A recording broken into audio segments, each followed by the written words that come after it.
is directly proportional to current. So that we have taken one constant, that is L. So L is equal to phi upon I. So that L, ये हमें formula पता है, phi is equal to Li. So equation 4 and equation 5 equate करो, तो equate करने के बाद I cancel हो जाएगा, तो ये इक्वेशन मिल जाएगा आपको, L is equal to mu naught n square L A. But small n equal to number of turns per unit length. Number of turns per unit length क्या है, कैपिटल N अपॉन L. तो ये हो गया derivation. L is equal to mu naught n square A divided by L. और A का आप अगर रेडियस अगर दिया तो A का आप लोग कन्वर्ट करो पाई आर स्क्वायर. नहीं तो आप इधर तक भी लिख दिए तो चलेगा, रेडियस लेके कर दे तो भी चलेगा. अगर इस सोलेनोइड में कुछ हमने डाले, दिस इज एडिशनल, नीचे वाला एडिशनल है. अगर इस सोलेनोइड में हम लोग कुछ तो मटेरियल डाल दिया, मैग्नेटिक मटेरियल, उसका परमेबिलिटी म्यू है, सपोज म्यू, और उनका रिलेटिव परमिटिविटी म्यू आर है. तो फॉर्मूला है म्यू, अगर ले लिया मैंने, mu is equal to mu upon mu naught. This is a mu r, this is a mu r, relative permeability. Relative permeability is equal to permeability of any medium divided by permeability of a free space. So अगर कोई medium अगर डाल दिया, इन दोनों का multiply करेंगे और mu की जगह ए वैल्यू पुट करेंगे. इधर म्यू नॉट लिया था, म्यू नॉट की जगह म्यू आएगा. वैसा करके लास्ट इक्वेशन में mu r mu naught n square pi square upon L. ये सिंपल डेरिवेशन. आप लोग अच्छे से इसको एक बार भी पढ़ लिया तो इसमें 3 इंपॉर्टेंट इक्वेशन याद रखना है. पहला नंबर वाला इक्वेशन, मैग्नेटिक फील्ड अंदर कितना है. सेकंड है ये इक्वेशन. तो ये इक्वेशन दोनों मिला के ये फाइनल इक्वेशन मिल गया, और ये हमारा इंडक्टेंस का इक्वेशन. नेक्स्ट क्वेश्चन है 29. तो 29 क्वेश्चन में क्या है पूछे, 29 क्वेश्चन देखो.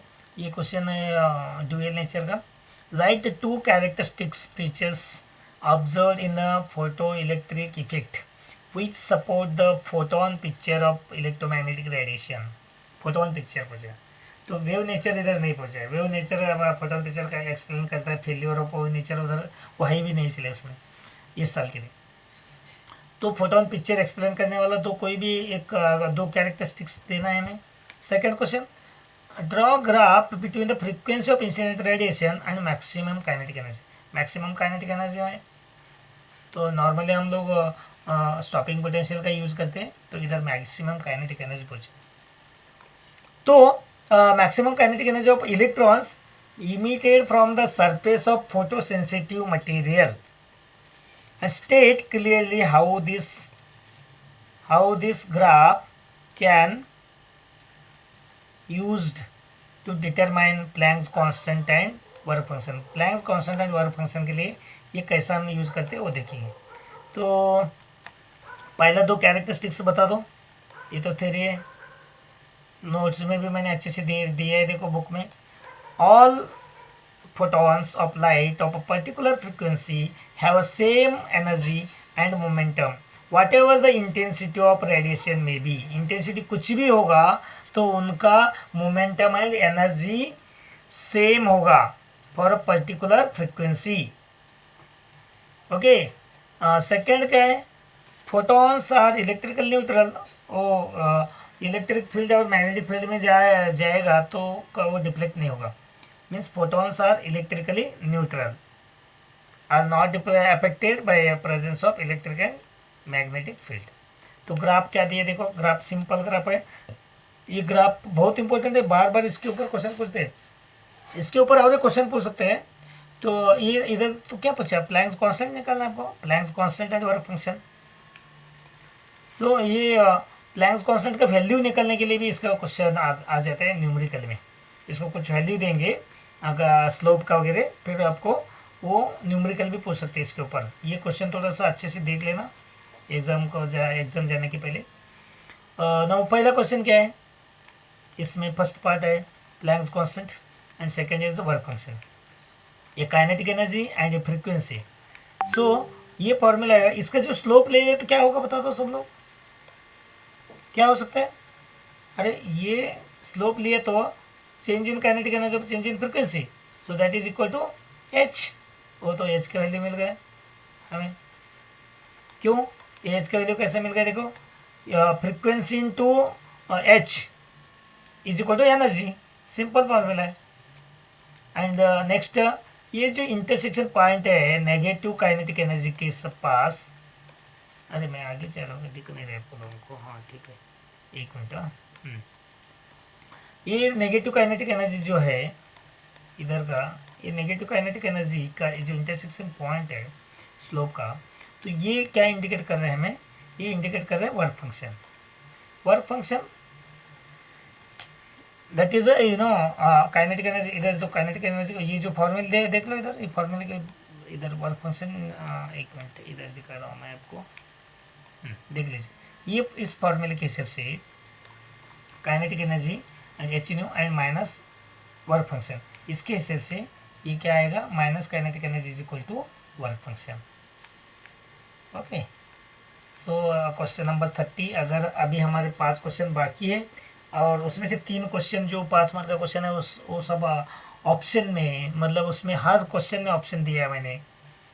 तो ये क्वेश्चन बड़े क्वेश्चन है, लेकिन उसमें कहीं बहुत थोड़ा सा ध्यान दे के पढ़ लिया तो वो क्वेश्चन आसान से और कम टाइम में आप सॉल्व कर सकते हैं। इधर एक न्यूमेरिकल है, ये न्यूमेरिकल क्या है? देखो, the ground state energy of hydrogen atom, हाँ ग्राउंड स्टेट दिया है, इक्वल टू 1 माइनस 13.6, ये आप लोगों को पता ही है। If an electron makes a transition from a energy levels of, कहाँ से? Minus 1.51 to minus 3.4 eV। मुझे लगता है ये आप एक गेस करो क्या हो सकता है, ये कहाँ से? First excited state and second excited state है। Calculate the wavelength of the spectral lines emitted and name the series of hydrogen spectrum to which it belong. ये थोड़ा तुम लोगों को याद करना पड़ेगा, कौन सा सीरीज है, उसका सीरीज का नाम वेवलेंथ से आपको फाइंड आउट करना है। थोड़ा सा इसको याद करना पड़ेगा कौन सा है। तो एक ही है सीरीज का नाम, आप नाम याद रखना। 3-4 सीरीज, 3-4 वेवलेंथ वो बाल्मर है, वो H alpha, H beta, H gamma and H infinity है। और बाकी में तो ऐसा आपको पता ही नहीं चलेगा, आप तो शॉर्ट वेवलेंथ नहीं तो लॉन्ग वेवलेंथ देख सकते हैं। सिर्फ आपको ये 3 बाल्मर का ही 4 वैल्यू आपको पता होना चाहिए। पहला वाला H alpha, H beta, H gamma and H infinity. थोड़ा देख लीजिए, एच इन्फिनिटी तो वो तो पता हो जाएगा, इन्फिनिटी वैल्यू लेके कर सकते हैं। तो energy difference is equal to energy of emitted photon. Energy of emitted E1 minus E2। E1 तो पता होगा आपका, ये n इक्वल टू 3 है, ये n इक्वल टू 2 है। तो इनका एनर्जी डिफरेंस जो है फाइनल माइनस इनिशियल करने के बाद ये आंसर आपको मिलेगा। इस पूरा कैलकुलेट करके मत रखिए, क्योंकि हमें इसका पूरा का यूज़ अभी तुरंत निकालने के नहीं बोला है, हमें तो वेवलेंथ निकालना है। तो wavelength is equal to h c upon E1 minus E2। Okay, तो ये फॉर्मूला आपको है ना, E equal to m c, E equal to h nu, E equal to h nu का फॉर्मूला ये E1 minus E2 is E, and E को इधर ले लिया तो एच सी अपॉन लैम्डा लिया तो c upon lambda equal to nu हो जाएगा। तो E equal to h nu, वही फॉर्मूला है आपको यूज़ करना है। तो फिर उसके बाद ये सारे वैल्यू पुट करके, क्या बोला मैंने आपको याद है? Enjoy the calculation later. और इसको ये वैल्यू याद रखना है। What is this value that is fixed, that is from the Balmer series. ये बाल्मर सीरीज का फॉर्मूला। हाँ, इसको और वाला क्वेश्चन ये थोड़ा सा इम्पोर्टेंट है, इसको याद रखना बहुत ज़रूरी है। ये और वाला क्वेश्चन बहुत बार रिपीट हो रहा है। आपको एक ये एनर्जी लेवल डायग्राम दिया है और इसके ऊपर क्वेश्चन बहुत बार रिपीट हो चुका है। इसके लिए आप लोग और ये बहुत सिंपल है, आप लोग इजीली कर सकते हैं। The energy level diagram of imaginary line दिया होगा तो भी चलेगा, नहीं तो ये तो करेक्ट दिया है उन्होंने। कभी कभी ABCD इमेजनरी नंबर्स दिया जाता है, देने तो कोई प्रॉब्लम नहीं हमें तो क्वेश्चन पूछेंगे, डिफरेंस पूछेंगे, नहीं तो वेवलेंथ पूछेंगे। देखते हैं क्या है। Identify by doing necessary calculation which transition identify bye तुम लोग को दिख रहे ना, हाँ दिख रहे, identify by doing the necessary calculation which transition correspond to the emission of spectral lines of wavelength 102.7 nanometre. इसकी जगह कोई भी नंबर हो सकता है, कोई प्रॉब्लम नहीं। तो आपको क्या दिया है, वेवलेंथ दिया है। वेवलेंथ से पहले एनर्जी निकाल दो। एनर्जी क्या है formula, E equal to h nu. H nu मतलब एच सी अपॉन लैम्डा। तो लैम्डा दिया है, एच का वैल्यू आपको पता है प्लैंक्स कांस्टेंट है, और सी का वैल्यू वेलोसिटी ऑफ लाइट है। ये सारे वैल्यू पुट करने के बाद आपको इसका ई का वैल्यू मिलेगा। ई का वैल्यू हमें कितना मिला, 12.04 इलेक्ट्रॉन वोल्ट। तो 12.04 इलेक्ट्रॉन वोल्ट का ट्रांजिशन करने वाला ऐसा कोई दो लाइन है, इधर देखो, दो एनर्जी डिफरेंस जिसका 12.04 के नज़दीक, नॉट एग्जैक्टली तो भी चलेगा, उसके नज़दीक होना चाहिए। कभी कभी वो नज़दीक वाला देखना पड़ेगा, क्योंकि एग्जैक्ट नहीं मिलेगा हमें। ये देखो, ये -13.6 और ये -5 ये जो डी पार्ट है, ये डी, तो इनका सब्सट्रैक्ट करो, क्या आता है देखो, वो आएगा 12.1। फिर ये दोनों देखो, सी का वैल्यू -3.4 एंड -1.5, तो इसका तो बहुत ही कम आएगा। और ये -1.51 0.85 ये भी नहीं हो सकता है। बी देखेंगे -3.4, इसमें से इतना माइनस किया तो कितना हो जाएगा, ये भी बहुत कम है। मतलब 10 के ऊपर वाला एक ही है, that is D. D option is correct. आप लोगों को इधर D correspond to this wavelength ये लिखना पड़ेगा। तो इसमें जैसे ये डायग्राम देखते ही आपको ये फॉर्मूला याद रखना है, E equal to h c by lambda. उससे तुरंत लैम्डा का वैल्यू भी लेके, और ऑलरेडी आप लोग अगर पॉसिबल होगा तो 6.6 इंटू 10⁻³ एंड 3 इंटू 10⁸ ये आप करके रखो। एग्जाम जाने के पहले आप इनका क्या आता है वो पूरा करके रख दो, तो डायरेक्ट वैल्यू पुट कर सकते हैं। ये लिखने का स्टेप तो लिखना पड़ेगा, स्टेप लिखने के बाद ही करना है आपको, ठीक है। सो अभी डी सेक्शन में जाएंगे हम लोग। डी सेक्शन में जो क्वेश्चन होगा, questions from D section 5 mark questions, may be splitting A B C और A and B and otherwise और direct only one question, 5 mark question. So your first question is 31 number. First question, find expression for a force and torque on an electric dipole kept in the uniform electric field। अरे ये तो बहुत लोगों ने इधर एक चीज़ भूल जाते हैं। क्या भूल जाते हैं, तो उन्होंने क्वेश्चन देखते हैं उनको ये तो आता है, ये तो इलेक्ट्रिक डायपोल टॉर्क निकलना है, टॉर्क तो हम मुझे आता ही, तो टॉर्क निकल देते हैं और फोर्स भूल जाते हैं। सो ये चीज़ याद रखना है। फोर्स भी क्वेश्चन पूछा है, वो तो सिंपल है, force equal and opposite cancel होने वाला है, लेकिन वो तो दिखाना है ना। तो बहुत लोगों ने ये तो एक्साइटेड स्टेट में जाते हैं कि अरे अगर टॉर्क पूछा ना, टॉर्क तो मुझे आता है, तो टॉर्क लिख के आते हैं और एक क्वेश्चन छूट जाता है उनका, फिर उधर फिर मार्क डाउन हो जाता है। और सेकंड बी क्या पूछे, what happen if the field is non uniform. Non uniform होगा तो क्या हो सकता है, ये क्वेश्चन है। थर्ड क्वेश्चन है, what would happen if the external field is increasing parallel to B and anti parallel to B. Parallel, बीच के पैरेलल में अगर फील्ड इंक्रीज किया तो क्या इफेक्ट होगा फोर्स में, वो देखेंगे। और एंटी पैरेलल होगा तो क्या इफेक्ट होगा फोर्स में, वो भी देखना पड़ेगा। उसके पहले हम लोग, ये पहला क्वेश्चन आएगा आपका, ये 3 मार्क का क्वेश्चन है, तो इसको अच्छे से हम लोग सॉल्व करेंगे। देखिए क्या क्वेश्चन है। पहला फोर्स फाइंड आउट करना है, तो ये डायग्राम याद रखना है आपको, ये डायग्राम।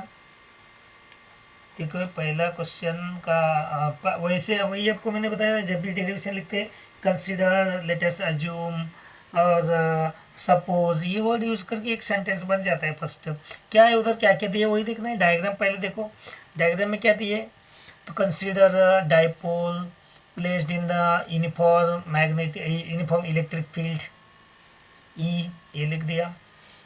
तो कंसीडर डाइपोल जब बोलते हैं तो डाइपोल पी लिखेंगे, and the dipole length is equal to 2l लिखेंगे।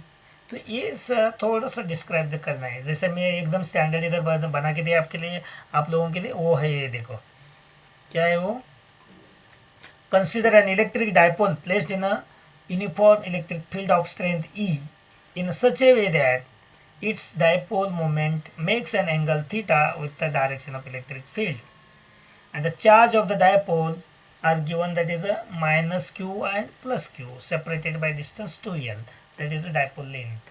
So we know that magnetic electric dipole moment is equal to q into 2l. कई बुक में ये लिखा है स्मॉल ए, चलेगा कोई प्रॉब्लम नहीं, p is equal to 2l.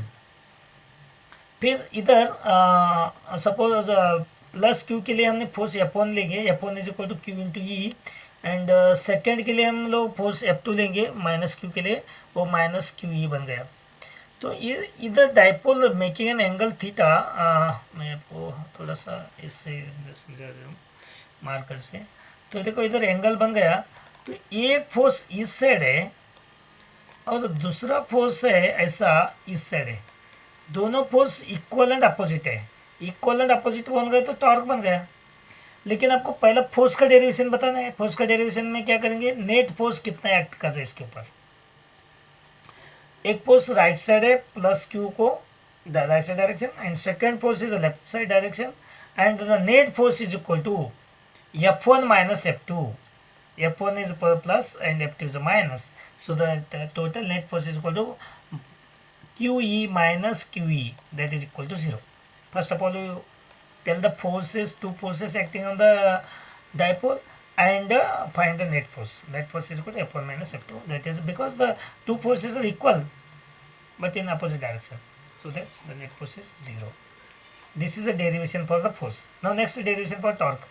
तो मैंने इधर जो डायग्राम बनाया, ये परपेंडिकुलर डिस्टेंस होगा, तो परपेंडिकुलर डिस्टेंस होगा, मैं मिटा देता हूँ एक बार, आप देख लीजिए क्या क्या लिखा है उसके नीचे.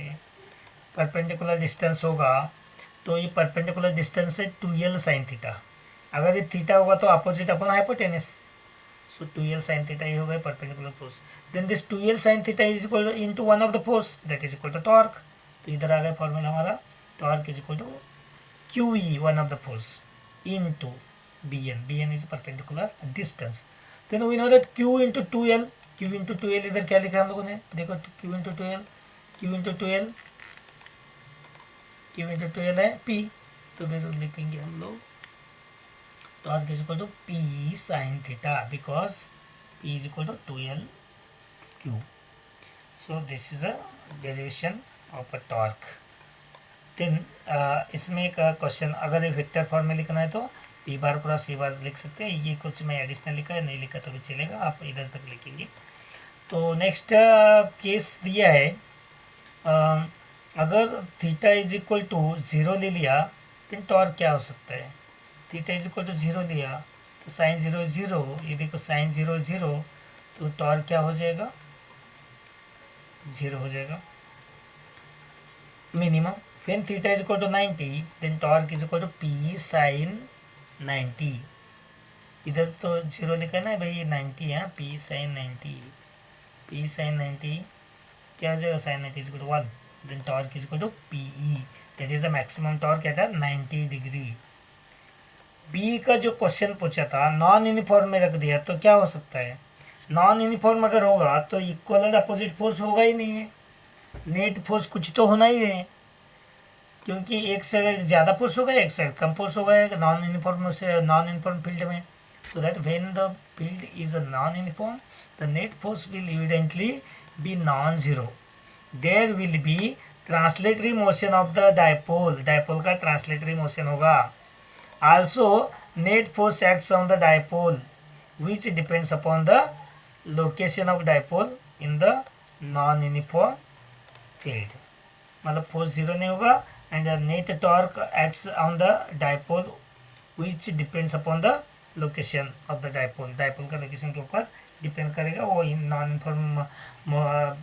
यूनिफॉर्म फील्ड में कहाँ है. तो ये उसके लिए इक्वेशन होगा. थर्ड जो दिया था पैरेलल एंड एंटी पैरेलल, अगर इंक्रीज हो रहे इलेक्ट्रिक फील्ड तब क्या होगा, डायपोल को पैरेलल और एंटी पैरेलल. पहले दिया है देखो इलेक्ट्रिक फील्ड का डायरेक्शन ये left to right, electric field का direction left to right, and dipole इधर माइनस क्यू प्लस क्यू है. तो डायपोल का डायरेक्शन आपको पता है माइनस क्यू से प्लस क्यू. ये भी एक क्वेश्चन आ सकता है 1 मार्क के लिए, हाफ मार्क के लिए. डायपोल का डायरेक्शन क्या हो सकता है, तो that is opposite of the direction of electric field. तो इधर क्या होगा देखो, पॉजिटिव से नेगेटिव जो होता है हम लोग इलेक्ट्रिक फील्ड का डायरेक्शन बताते हैं, लेकिन इधर negative to positive electric dipole moment. So देखो इधर क्या हो रहा है, डायरेक्शन ऑफ नेट फोर्स कहाँ से माइनस क्यू से प्लस क्यू हो रहा है, and direction of increasing field वो भी उसी लाइन में, मतलब इंक्रीजिंग फील्ड के लाइन में उनका डायरेक्शन होगा। और सेकंड में क्या हो रहा है, इधर इस टाइम में ये पैरेलल होगा, E is parallel to the P, दोनों नेट फोर्स भी इसी डायरेक्शन में होगा। अगर अपोजिट होगा तो क्या हो रहा है, देखो अपोजिट मतलब 180 एंगल पे, तो इलेक्ट्रिक फील्ड का डायरेक्शन लेफ्ट टू राइट और डायपोल का राइट टू लेफ्ट, तो उस टाइम में नेट फोर्स क्या होगा, पॉजिटिव क्यू को ज़्यादा फोर्स मानते हैं हम लोग, उधर से नेगेटिव क्यू। तो अभी क्या हो जाएगा, direction of net force opposite to the direction of increasing field, then this is anti parallel. इसका जो और क्वेश्चन क्या है देखो, represent graphically variation of electric field with the distance, electric field with the distance बोला। Okay तो charge spherical से लिख दिया है, और यूनिफॉर्म चार्ज प्लेन शीट आप लोगों का बुक में होगा और आपको पता भी है, स्पेरिकल सेल होगा तो डिस्टेंस एंड इलेक्ट्रिक फील्ड का क्या रिलेशन है, that is formula E is equal to 1/4πε0 Q upon r square, ये formula Q upon r square.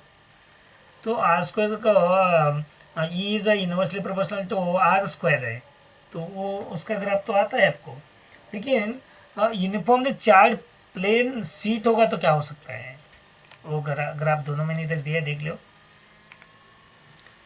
दोनों ग्राफ दिया है। ये ग्राफ है देखो, ये तो अंदर इलेक्ट्रिक फील्ड जीरो होता है तो डॉटेड लाइन से दिखाया, और रेडियस कैपिटल आर लिया तो बाहर डिक्रीज होगा, ऐसे एक्सपोनेंशियली डिक्रीज हो रहा है।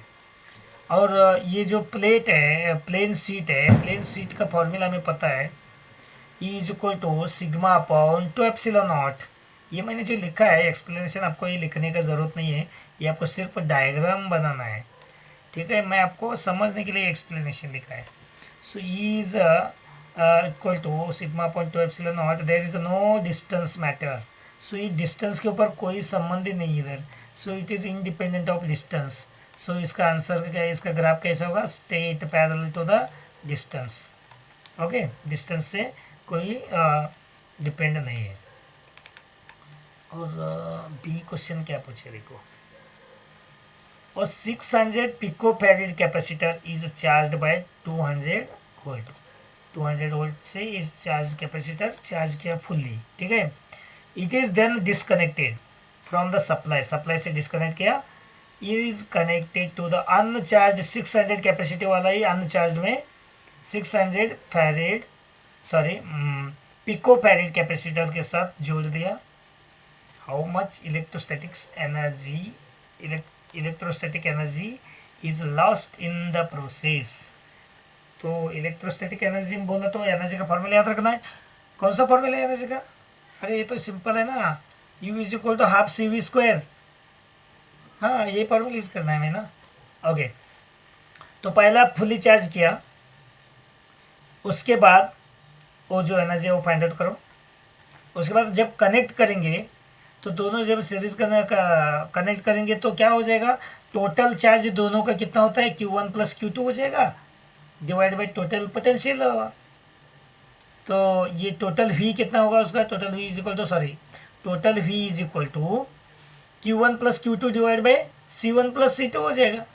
और V अगर मिल गया हमें तो हम लोग फिर फाइनल एनर्जी कितना होता है वो निकाल सकते हैं ना, दैट इज इक्वल टू फिर हाफ CV² ही फॉर्मूला यूज करेंगे। देखिए क्या है, मैंने इधर सॉल्व कर दिया आपको, अच्छा दिखा देता हूँ, ये देख लीजिए। C1 दिया पिको फैरेड में, उसको पहले फैरेड में कन्वर्ट करो, 10⁻⁻12 इधर नीचे आ गए, देखो इधर ऊपर लगा दो 10⁻⁻12, और V1 दिया है, तो इससे आपको इनिशियल एनर्जी निकाल सकते हैं आप लोग 1/2 C1V1²। Now enjoy this calculation. तो इसमें क्या दिया है, आंसर क्या आया, आंसर इज 12 × 10⁻⁻6 जूल। फिर C2 जब जोड़ेंगे हम लोग, C2 जोड़ने के बाद उसका पोटेंशियल क्या हो सकता है, उसका पोटेंशियल हो जाएगा इधर Q1 plus Q2 upon C1 plus C2, but Q2 तो जीरो है, ओ अनचार्ज का कैपेसिटर को लगा दिया हम लोगों ने। फिर Q1 क्या हो सकता है, C1 V1 प्लस Q2 क्या हो सकता है, C2 V2। तो उधर तो Q2 है ही नहीं है, खाली एम्प्टी है। तो फॉर्मूला क्या आएगा, C1 V1 plus zero divide by C1 plus C2, then that is equal to C1 V1 upon C1 plus C2। वो सारे वैल्यू पुट कर दिया तो उसका आंसर आया, वोल्टेज आपको मिला 100 वोल्ट। तो ये 100 वोल्ट यूज़ करके, और टोटल चार्ज क्या होगा हमारा, C1 प्लस C2 है, sorry capacitor C1 plus C2 है 600 पिकोफैरेड प्लस 600 पिकोफैरेड इनटू ये जो कॉमन वोल्टेज आया उसका स्क्वायर, मतलब half C1 plus C2 into V square, that is equal to half 600 into 600 common ले लिया हमने 10 to the power minus 12 into 100 square. तो आंसर आ गया 6 into 10 to the power minus 6 joule. अरे इसमें क्या हो गया, तो एनर्जी डाउन हो गया। तो इनिशियल में तो 12 into 10 to the power minus 6 है, और फाइनल में 6 into 10 to the power minus 6 है। तो इसको अगर हायर ऑर्डर थिंकिंग क्वेश्चन बनाना तो कैसे बना सकते हैं, सेम कैपेसिटर एक चार्ज है एक अनचार्ज है, कनेक्ट करने के बाद वो हाफ हो जाता है डायरेक्ट। तो एनर्जी कितना लॉस हो गया, एनर्जी हाफ एनर्जी लॉस हो गया इसका। ये देखो 6 into 10 to the power minus 6 आ गया। ओके चलो ठीक है, नेक्स्ट क्वेश्चन देखते हैं हम लोग, अभी टाइम बहुत हो गया। तो ठीक है, तो आप लोग भी कंटिन्यूस देखते रहिए, क्योंकि ये कंप्लीट आपको एक सिटिंग में कंप्लीट करो एक क्वेश्चन पेपर, और उसके बाद मेरे वीडियो देखने के बाद आप लोग एक बार रीड करो, तो डेफिनेटली आपका माइंड से वो बाहर जाएगा नहीं है, एकदम अच्छे से याद रहेगा। Now question 32, draw circuit diagram showing the balancing of western bridge. Okay, use Kirchhoff's rule to obtain the balance condition in terms of resistance of 4 arms of the Wheatstone bridge। ये क्वेश्चन तो R1 upon R2 equal to R3 upon R4, नहीं तो कहीं book में लिखा है P upon Q equal to R upon S। ये तो सिंपल है, किरचॉफ्स रूल यूज करना है, वोल्टेज रूल। नेक्स्ट क्या है, calculate the value of current drawn from the 5 volt battery in the circuit. Okay, ये सर्किट दिया उन्होंने। तो पहला हम लोग क्या करेंगे, बैलेंस कंडीशन, वेस्टर्न ब्रिज का बैलेंस कंडीशन देख लेंगे। तो उसको बोलते हैं व्हीटस्टोन नेटवर्क बोलते हैं उसको। तो उसमें डायग्राम के बारे में थोड़ा सा डिस्क्रिप्शन लिखना है, मैं 4-5 लाइन में मैंने बोला था आपको। सो क्या लिखेंगे, consider the circuit diagram for Wheatstone bridge is as shown in figure, and in this figure P, Q, R, S are the 4 resistances are connected, and a battery is connected across A and C। A and C के बीच में battery connect किया इधर, and while the gallonmeter is connected between B and D, इसे दोनों diagonally connect किया। when we call meter bridge is balance, when there is no current flowing through the galvanometer, galvanometer से current flow नहीं होगा, इसका मतलब है वो बैलेंस कंडीशन में है। तो क्या हो जाता है, देखो गैलोनोमीटर से करंट नहीं जाएगा, तो I G is equal to 0 मान लिया इधर, I G equal to 0, then the current from flowing from A to B is I1 and from A to D is I2। Then if there is no current flowing through the galvanometer, then I1 is as it is for the BC arm, and here I2 is as it is for a DC arm। Okay, now we are using Kirchhoff's loop rule, means Kirchhoff's voltage rule। तो voltage rule का sign convention याद रखो बच्चों, क्या है sign convention voltage rule का, तो याद रखना है साइन कन्वेंशन में दो तरीके हैं। मैं एक तरीके समझा देता हूँ आपको, और दूसरा तरीका उसका उल्टा समझ लेना। सपोज हम करंट के डायरेक्शन में फ्लो कर रहे हैं, मतलब हम लोग कोई ऐसा एक फ्लो है, उस फ्लो में जा रहे हैं, तो हमारा वैल्यू 0 होता है। दैट मीन्स आप करंट को, हमारा वैल्यू उधर माइनस है, हमें कोई पूछने वाला नहीं है, तो उसको हम लोग करंट के डायरेक्शन में जा रहे हैं, तो जो भी वैल्यू आएगा वो माइनस लेना है। अगर हम फ्लो के अगेंस्ट जा रहे हैं, सब लोग हमें देखेंगे ये अकेला इधर जा रहा है, उल्टा जा रहा है, तो उल्टा जा रहा है मतलब हम पॉजिटिव में, तो उस टाइम आप लोग पॉजिटिव उसको लिखेंगे। No, what about in case of battery, ये पोटेंशियल ड्रॉप के हिसाब से है, लेकिन मैंने याद रखने के लिए तरीका बताया। सो बैटरी के लिए क्या करेंगे, बैटरी के लिए साइन कन्वेंशन -2 प्लस अगर जा रहे हैं आप लोग इधर इस फिगर में, अगर आप लेफ्ट राइट टू लेफ्ट जा रहे हैं, माइनस से प्लस मतलब एक देखो, एक छोटा लाइन है एक बड़ा लाइन है, छोटा लाइन से बड़ा लाइन की तरह गया मतलब बढ़ गया, मतलब ऐड हो गया मतलब प्लस, तो उस टाइम में प्लस लेना है। अगर अपने बड़ा लाइन से छोटे लाइन की तरह जा रहे हैं, इसका मतलब कम हो गया, इतना कट हो गया, इतना कट हो गया, मतलब क्या हो गया, माइनस हो गया। तो उस टाइम में आपको EMF माइनस लिखेंगे। छोटे लाइन से बड़ी लाइन जा रहे हैं तो प्लस लेना है, और बड़े लाइन से छोटे लाइन लेना, वोल्टेज ड्रॉप हो रहा है तो माइनस। ओके, तो ये आप लोग याद रखने का तरीका, इधर कोई रिलेशन नहीं है इसमें। तो अभी देखिए किरचॉफ्स लॉ यूज़ करेंगे अभी हम लोग। पहला 2 आर्म पर डिसाइड करेंगे, 2 लूप डिसाइड करेंगे। That 2 loops are ABDA, loop ABDA for this loop. Second loop ले लेंगे BCDB, नहीं तो BDCB ऐसे ले सकते हैं। तो इस दोनों लूप में देखो करंट, अभी फर्स्ट टाइम हम लोग क्या करें, A to B जा रहे हैं, हमारा डायरेक्शन A to B है, ABDC है। A to B दे तो करंट का सेम डायरेक्शन जा रहा है तो माइनस लिखना है, -I1P, P is a resistance, फिर IG 0 + 0, फिर D2A जा रहा है, मतलब करंट का आगे जा रहा है तो प्लस लेना है हमें, तो that is +I2R is equal to 0। So now from this equation I1P is equal to I2P। Then applying Kirchhoff's loop rule for the second loop BCDB. BC that is in the direction of current, you take a minus I1Q plus I2Q plus 0 is equal to 0। इधर से galvanometer से 0 आएगा, so that final equation क्या आएगा, -I1Q plus I2S is equal to 0, then I1Q is equal to I2S। So dividing equation 1/2, तो आपको मिलेगा I1 cancel, I2 cancel, P/Q is equal to R/S। कितना सिंपल डेरिवेशन है, ये तो 3 मार्क के लिए आप लोग इजीली कर सकते हैं। ओके, हाँ सेकंड क्वेश्चन क्या पूछ रहे हैं इधर, देखिए क्या पूछे second question, balance condition, obtain the resource balance condition of the 4 R। Okay, तो सेकंड तो न्यूमेरिकल है, उसके इक्विवेलेंट रेजिस्टेंस हमें निकालना है। क्या देखो इक्विवेलेंट रेजिस्टेंस क्या होगा, इक्विवेलेंट रेजिस्टेंस,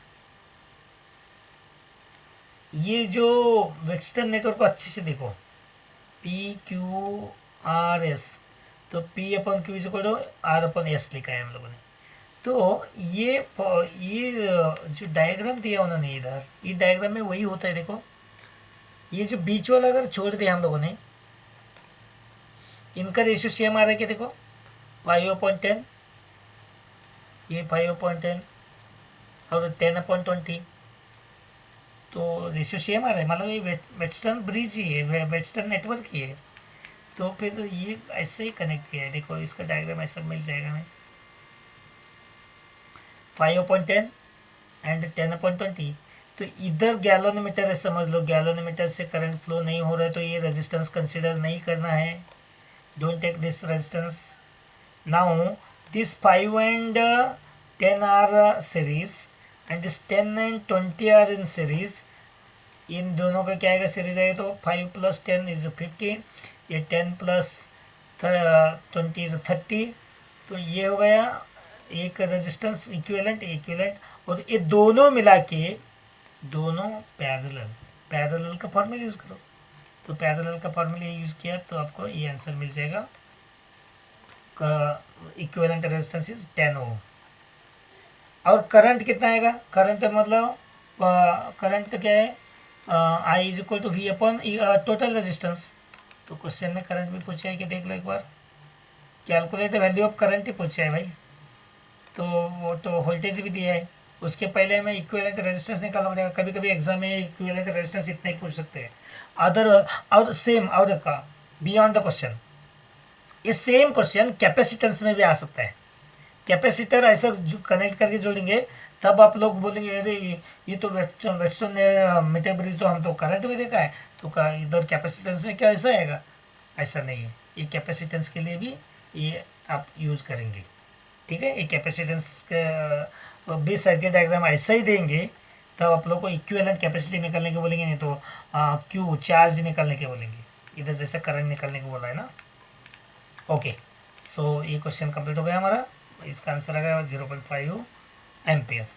इसको और क्वेश्चन क्या पूछा था? Draw the graph showing the variation of current versus voltage in the electrolyte when an external resistance is also connected. अरे ये तो हार्ड क्वेश्चन है यार, तो हायर ऑर्डर थिंकिंग क्वेश्चन है। इलेक्ट्रोलाइट वर्ड हमने इलेक्ट्रिसिटी में कहीं सुना ही नहीं, करंट इलेक्ट्रिसिटी में आज। चलो ठीक है, कोई बात नहीं है। तो इसके लिए मैंने दिया हार्ड क्वेश्चन, इस मेरे बुक में इंक्लूड किया। अगर ऐसे टाइप का क्वेश्चन है तो कैसे सॉल्व करिए।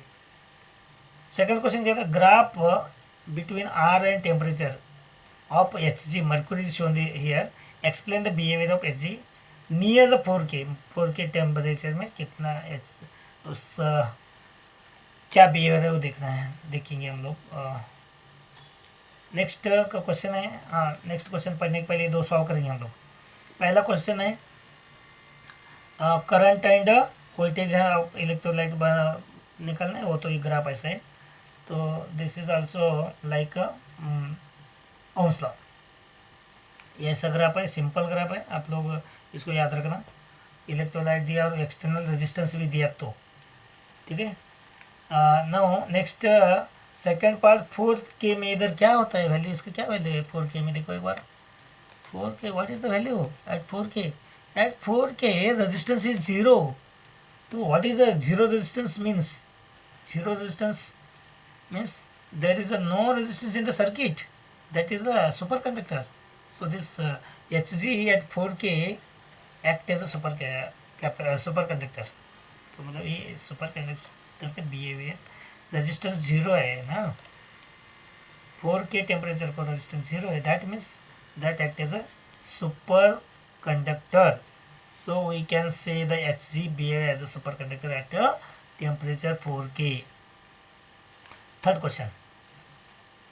Two electric bulbs have the following specification. कौन सा? 100 at 100 watt at 220 volt and 100 watt at 220 volt, 1000 watt है यार, 1000 watt है। सो इसमें रेजिस्टेंस किसका ज़्यादा है and what is the ratio of their resistances? पहला रेजिस्टेंस कितना है, कौन किसका ज़्यादा है? याद रखो रेजिस्टेंस निकालना है, पावर दिया है, वोल्टेज दिया है, पावर और वोल्टेज का रिलेशन लगा दो यार, और रेजिस्टेंस तो निकालना है आपको। तो power is equal to VI होता है, फिर I का वैल्यू क्या है? I का वैल्यू पुट करो V/R, तो हो गया power is equal to V²/R, तो वही फॉर्मूला यूज करना है इधर। तो R का रिलेशन क्या है? Power resistance is equal to, मैंने तो उल्टा जो बताया वैसे ही सेम इधर है, मैंने इधर रेजिस्टेंस लेके किया, रेजिस्टेंस इक्वल टू V/I किया, then that is equal to V²/P हो गया।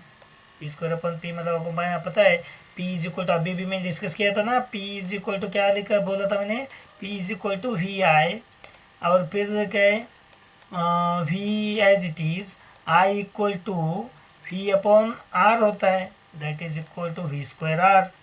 V²R को इस साइड ले लो, P को इस साइड ले लो, so that P is R is inversely proportional to P। जिनका पावर ज़्यादा है उनका रेजिस्टेंस कम है। पावर किसका ज़्यादा है भाई? हाँ 1000 वाट, उनका रेजिस्टेंस कम है। सो फिर वही फार्मूला यूज करो, resistance R1/R2 is equal to P2/P1, P2 is 1000, P1 is 100, that is equal to 10/1। Simple numerical position. Okay, हाँ नाउ लास्ट क्वेश्चन 5 मार्क का, उसके बाद केस बेस्ड स्टडी क्वेश्चन है 2, वो तो सिंपल है, आप तो इजीली कर सकते हैं, लेकिन वो कहीं क्वेश्चन ऐसा है केस बेस्ड क्वेश्चन, वो पैराग्राफ में उसका आंसर मिलता ही नहीं है। ठीक है, देख लेंगे हम लोग, क्योंकि वो टॉपिक रिलेटेड है, तो पैराग्राफ में नहीं है तो क्या हुआ, आप लोग तो पूरा पढ़ लिया होगा। हाँ चलो नेक्स्ट क्वेश्चन क्या है? Draw ray diagram to show the formation of real image of the same size real image of same size as that of the object placed in front of converging lens. हाँ, real image of same size बोला तो ये कहाँ हो सकता है? अरे ये तो object definitely radius of curvature में होगा ना. यस, रेडियस ऑफ कर्वेचर में होगा तो इमेज भी रेडियस ऑफ कर्वेचर में मिलेगा भाई. चलो ठीक है, इमेज रेडियस ऑफ कर्वेचर में मिलेगा, इक्वल मिलेगा, सेम साइज मिलेगा, अपोजिट मिलेगा, रियल मिलेगा. चलो, using this ray diagram establish the relation between U V and F. U V and F बोला तो याद रखना ये लेंस फॉर्मूला है. मैंने इधर थिन लेंस फॉर्मूला लिखा है ब्रैकेट में क्वेश्चन में, लेकिन एग्जाम में ऐसे नहीं लिख के आएगा. आपको डायरेक्ट ये नहीं क्वेश्चन पूछे derive an expression for Lenz makers equation, lens makers formula नहीं पूछे, थोड़ा सा घुमा के पूछे. कोई बात नहीं, सेम वही क्वेश्चन है. सेकंड क्वेश्चन क्या है? Right angled crown glass prism with critical angle दिए कितना 41 degree is placed before an object P Q in two positions as shown in the figure 1 and 2. Trace the ray. हाँ, path trace करेंगे, देखेंगे क्या होगा. पहले हम थिन लेंस फार्मूला डिराइव करेंगे. सिंपल है, थिन लेंस फार्मूला डिराइव करते टाइम पहला सेंटेंस आप क्या लिखेंगे? रे diagram for making the relation between with this finding the relation between u, v and f is as shown in figure. First sentence common, जो as usual मैंने बोल दिया आपको कैसे फर्स्ट सेंटेंस एक लिखना है आपको. और रे अभी इधर से देखेंगे, इधर से इसको थोड़ा सा एक्सप्लेन करो. क्या है रे? कौन सा है? A P parallel to the principal axis, incident at point P, and after reflection it move from P to A dash. Then its image is A dash, and one ray from A that is passing through the center, optical center, and that meet at A dash. So this now final image is A dash B dash. The object is AB, and both are at 2f. So U is a object distance, fee is image distance. इतना explanation दे दो. इधर मैंने एकदम अच्छे से लिख के दिया है, ये पर थोड़ा सा पढ़ लो. एक बार पढ़ लिए तो भी आपको आइडिया आ जाएगा, आप अपने मन से लिख सकते हैं. फिर फ्रॉम फिगर, ये फिगर में क्या देख रहे? देखो ट्रायंगल ढूंढो, दो ट्रायंगल ए बी सी का है. देखो ए बी सी. दूसरा ट्रायंगल क्या है? A dash B dash C. A B C, A dash B dash C, ये दो ट्रायंगल है. ये दो ट्रायंगल सिमिलर है. अगर ये दो ट्रायंगल सिमिलर होगा तो हम लोग ये लिख सकते हैं A B upon A dash B dash, C B upon C B dash. इधर सी डैश नहीं है, ये सी है सिर्फ. ओके, C B upon C B dash. तो सिमिलरली दो ट्रायंगल ये ले लो. कौन सा दो ट्रायंगल? अभी तो ये सिंपल ले लिया. डायग्राम देखो, आप एक आइडिया आ जाएगा मैंने क्या बोला. So A B C A dash B dash C, A B C A dash B dash C. इधर क्या बोलेंगे हम लोग सेकंड के लिए? पी सी एफ, ये दो लेंगे. कौन सा? अभी दिखाता हूँ मैं. पी, अरे क्या हो रहा है? हाँ, पी सी एफ. दूसरा triangle A dash B dash F. ये दो ट्रायंगल का लेने के बाद क्या होगा? उसका ये भी दोनों सिमिलर है तो वैसे ही फॉर्मूला लिखो जैसे लिखा था पहले वाला का. That is P C upon A dash B dash and C F upon B dash F. C F upon B dash F, ये लिख दिया. तो पी सी क्या बात है? पी सी कहाँ है? P C is equal to A B. दोनों सेम है. P C is equal to A B, तो मैं पी सी की जगह ए बी लिख सकता हूँ. तो फिर इक्वेशन क्या बनेगा? This equation become A B upon A dash B dash is equal to C F upon C B dash. So now observe the equation 1 and 2. Equation 1 and 2 left side same. Then equate these two equations. You are getting CB upon CB dash is equal to CF upon FB dash. So where is the CB? Where is CB? CB is what? CB is a object distance. C B dash is the image distance V. Then what is the CF? CF is the focal length F, and C B dash is given, and AB is a, what is AB? Sorry AB तो नहीं है ना इधर, sorry ये देखो सी B dash तो पता है हमें। तो ये सारे वैल्यू पुट किया क्या है, U minus U V and F, ये तीन चीज़ तो लेना है हमें। सो ये तीनों चीज़ वैल्यू पुट किया इस इक्वेशन में, क्या हो जाएगा देखो, माइनस साइन कन्वेंशन यूज करना है इधर, minus U upon V, right side सारे डिस्टेंस प्लस लेते हैं, लेफ्ट साइड सारे डिस्टेंस माइनस लेते हैं, तो ये क्या हो जाएगा, minus U upon V is equal to F upon V minus F. अरे सी बी डैश कहाँ है रे, सी बी डैश देख लो एक बार, सी बी डैश, हाँ सी बी डैश हो गए वी, और नेक्स्ट क्या है, इधर लिखा है F B dash. F B dash हमें पता नहीं, लेकिन हम मान सकते हो, तो एफ है तो एफ होना होगा ही, बट ऐसा ना नहीं मानेंगे, अगर इमेज दूसरा ये जगह छोड़ के दूसरी जगह होगा तो फिर ये मान के नहीं चलेगा। इसके लिए हम लोग बोल सकते हैं V C B dash minus C F कर सकते हैं, सी एफ मतलब वी माइनस एफ कर सकते हैं हम लोग। तो ये किया, और थोड़ा सा क्रॉस मल्टीप्लिकेशन करके ये वैल्यू फाइंड आउट करो, ये आपको ये इक्वेशन मिलेगा, बाद में इक्वेशन मिलेगा क्रॉस मल्टीप्लिकेशन करने के बाद। फिर ये सारे इक्वेशन को यू वी एफ से डिवाइड कर, dividing U V X, then you are getting 1/f is equal to 1/v minus 1/u. This is a thin-lens formula. So the formation of image as shown this figure, this when this is angle is less than 41, critical angle कितना है, critical angle 41 है, तो इधर तो 45 आ गए, तो critical angle से incident angle 45 से ज़्यादा होगा तो टोटल इंटरनल रिफ्लेक्शन होगा। सो इधर क्या हो जाएगा, इधर टोटल इंटरनल पी का 2 बार टोटल इंटरनल रिफ्लेक्शन होगी, पी डैश बनेगा। क्यू का ऐसा उल्टा जाएगा, ये भी 2 बार टोटल इंटरनल रिफ्लेक्शन होके क्यू डैश मिलेगा। और राइट एंगल ट्रायंगल होगा तो क्या होगा, इधर देखो, इधर सेम वही के, इधर 1 टाइम्स टोटल इंटरनल रिफ्लेक्शन होगा, 1 टाइम, एंड ये 1 टाइम। तो ये भी इम्पोर्टेंट है, आप लोग पढ़ लेना अच्छे से। इसका और क्वेश्चन क्या है, और क्वेश्चन सिंपल है, और क्वेश्चन सिंपल है, बट और क्वेश्चन में आपको उन्होंने थोड़ा सा हायर ऑर्डर थिंकिंग लेवल लगता है, बट इजी है, तो उसको 2 बार क्वेश्चन पढ़ लो अच्छे से, तो आपको इजी लगेगा।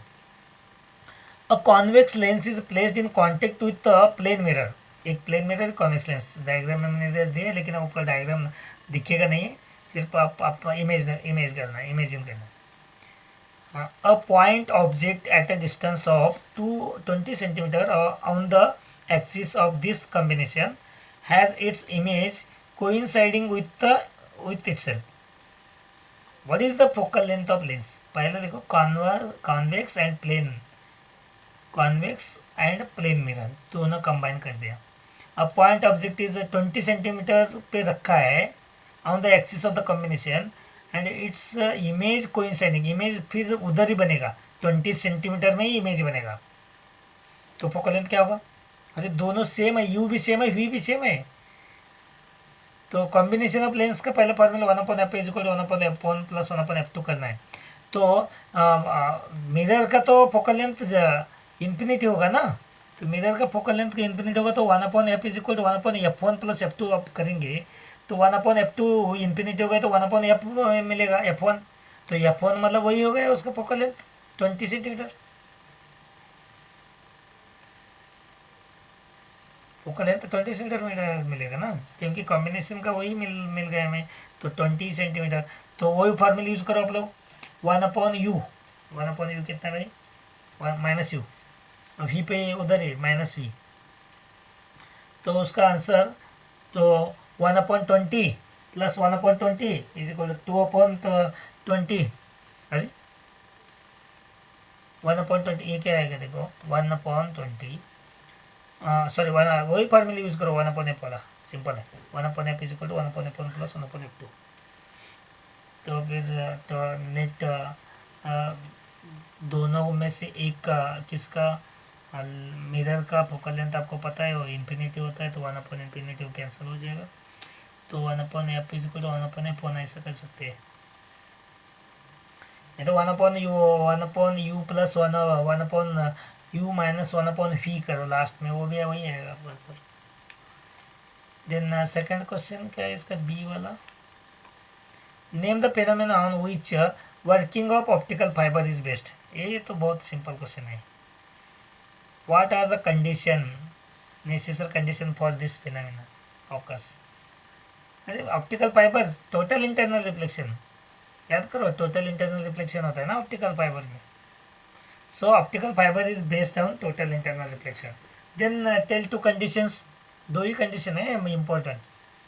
टोटल इंटरनल रिफ्लेक्शन होना है तो ray of light passing through denser to rare medium and angle of incident is greater than critical angle. Third question क्या पूछे, draw label diagram of an optical fibre and show how light propagates through the optical fibre using this phenomena. कहीं में आप मेले में गए तो देखो उधर ऑप्टिकल फाइबर का कुछ नीचे लाइट होता है, ऐसे बहुत सारे स्ट्रिंग्स होते हैं, वो सारे स्ट्रिंग से लाइट बाहर आ रहा है ऐसे एकदम उसके एकदम टॉप पे, वो ऑप्टिकल फाइबर है। तो ऑप्टिकल फाइबर का में अंदर का जो कोर पार्ट होता है उसका रिफ्लेक्टिव इंडेक्स ज़्यादा और बाहर का क्लेडिंग का रिफ्लेक्टिव इंडेक्स कम। इधर डायग्राम बनाए देख लीजिए, इसमें क्या है अंदर 1.7 रिफ्लेक्टिव इंडेक्स दिया है, उसके बाहर वाला जो पार्ट है उसका क्लेडिंग का 1.5 है। इधर रे है incident at an angle greater than critical angle, then it takes a number of total internal reflection inside the optical fibre. तो beyond the question, optical fibre कहाँ कहाँ यूज़ होते हैं बता दो, पता है ना ऑप्टिकल फाइबर कहाँ यूज़ होता है। ऑप्टिकल फाइबर कम्युनिकेशन में यूज़ होता है। ऑप्टिकल फाइबर अभी जो मैंने मेले का एग्जांपल दिया था, और ऑप्टिकल फाइबर मेले में यूज़ होता है ऐसा नहीं लिखना है एग्जाम में। ऑप्टिकल फाइबर शो आइटम के लिए तो यूज़ करते हैं, and optical fibre use in medical, medical में क्या है डायग्नोसिस टूल करके यूज़ करते हैं, दैट इज़ इंडोस्कोपी। ठीक है, सो इधर तो पूछा नहीं है लेकिन मैं आपको ये भी बताया कि अगर क्वेश्चन ऐसा है तो आप लिख सकते हैं। तो लास्ट जो सेक्शन है case based study question. Case based study question में आपको पैराग्राफ दिया, मैं अभी पैराग्राफ नहीं रीड करूँगा, डायरेक्ट क्वेश्चन पे जाऊँगा। So what is the electric field at the middle of the depletion layer of a reverse biased PN junction diode. अरे reverse biased PN junction diode मतलब करंट है ही नहीं यार। ऐसा अगर मैंने देख लिया तो डिप्लेशन लेयर बहुत ज़्यादा है और इधर पी के तरफ पॉजिटिव चार्ज मीन्स होल्स जा रहे हैं, एन के तरफ एन से sorry positive terminal of battery, एक मिनट आज सब मैंने गलत बोला, हाँ नेगेटिव टर्मिनल ऑफ बैटरी को होल्स जा रहे हैं और पॉजिटिव टर्मिनल ऑफ बैटरी की तरह इलेक्ट्रॉन्स जा रहे हैं, तो डिप्लेशन लेयर बढ़ गया, डिप्लेशन लेयर बढ़ गए तो इसका तो सेंटर पे जो होगा इलेक्ट्रिक फील्ड 0 होगा। Electric field at the centre of a depletion layer is equal to 0। What is the charge on a P type semiconductor. P type semiconductor material chargeless है, न्यूट्रल है, चार्ज उसके ऊपर कुछ नहीं होता है। तुम लोग ऐसा मत सोचना है पी टाइप सेमीकंडक्टर मतलब होल से मतलब पॉजिटिवली चार्ज होता है, नहीं, that is a neutral. And N type भी याद रखना beyond this question. N type में क्या है, एन टाइप सेमीकंडक्टर में भी मतलब चार्ज इलेक्ट्रॉन चार्ज कैरियर है। So total net charge on the N type semiconductor material और P type semiconductor material is 0, that is neutral है, neutral. Draw energy level band diagram, energy band diagram for P type and N type semiconductor. ये तो text book में है आपका NCERT का, ये question repeat हो सकता है, ये इसको भी अच्छे से देख लेना।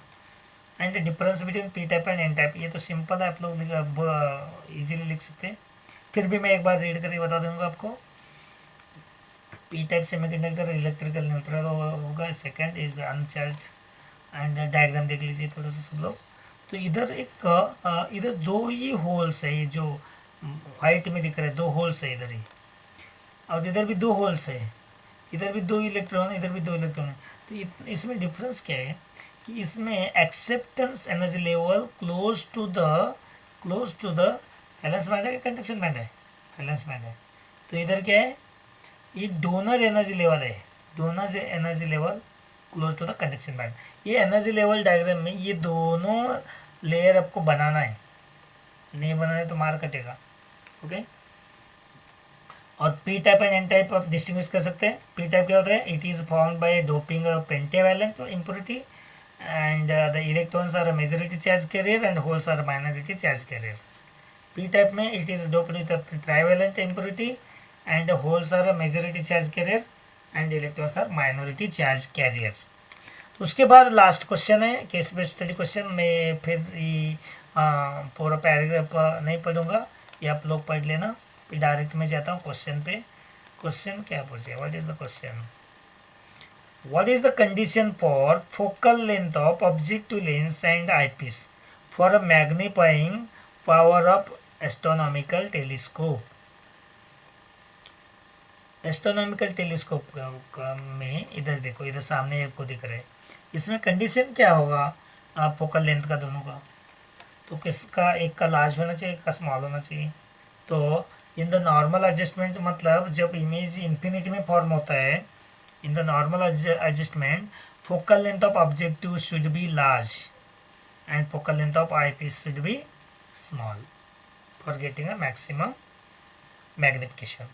सेकेंड क्वेश्चन क्या है, what is the length of the above astronomical telescope. ये तो इमेज इन्फिनिटी में फॉर्म हो गया, मतलब इसको बोलते हैं हम लोग नॉर्मल एडजस्टमेंट।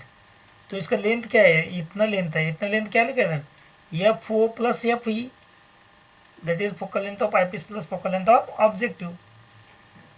थर्ड क्वेश्चन क्या है, an astronomical telescope of magnifying power of 9, magnifying power दिया है, consist of 2 thin lenses 40 centimetre apart, मतलब फोकल लेंथ उसका लेंथ दिया है, total length in normal for adjustment, find the focal length of lenses. Focal length of lenses निकालना है तो आपको डिस्टेंस भी दिया है और क्या दिए, मैग्नीफाइंग पावर दिए। तो दोनों यूज़ करो वो formula, magnifying power is equal to क्या है, मैग्नीफाइंग पावर एम पी और M is equal to F O upon F E, F O upon F E. वो फार्मूले से आप एक कैलकुलेट कर सकते हैं, वो लिखा है इधर, F O upon F is equal to 9 and F O is equal to 9 times of F E. Then length दिया है, टोटल लेंथ दिया है, कितना दिया, देखो लेंथ, टोटल लेंथ दिया है, टोटल लेंथ दिया है 40 सेंटीमीटर। तो इससे आप लोग इजीली कर सकते हैं, उसका आंसर ये मिला। और में क्या क्वेश्चन है इधर, एक an astronomical telescope has a magnifying power दिया है 12, then focal length of eyepiece दिया है and focal length of objective निकाल सकते हैं। ये भी सिंपल है, वही फॉर्मूला यूज़ करना है। इन दिस वे ये पूरा मैंने अच्छे से डिस्कस किया है। ये क्वेश्चन पेपर आप लोग अच्छे से एक बार आप रीड करेंगे और नेक्स्ट वीडियो में सेकंड पेपर में डिस्कस करने जा रहा हूँ, तो नेक्स्ट वीडियो भी आप देख लीजिए।